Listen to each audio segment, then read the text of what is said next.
hi guys! Hello guys! Papaputok tayo ng boga. Wala akong...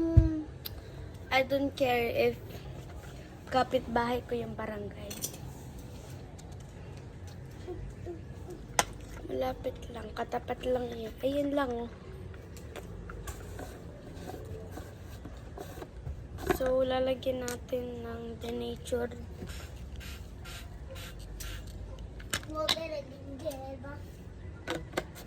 Si Ebat Adan.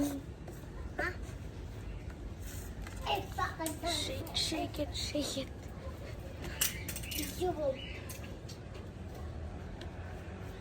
Ang sakit na ng tenga ko. Kanina pa kami take 2 ng take 2 dito sa pagbablog. Puto ka na! Hindi ko kaya. Go! Go! Tinago agad namin kasi sumilip na yung barangay. So, that it?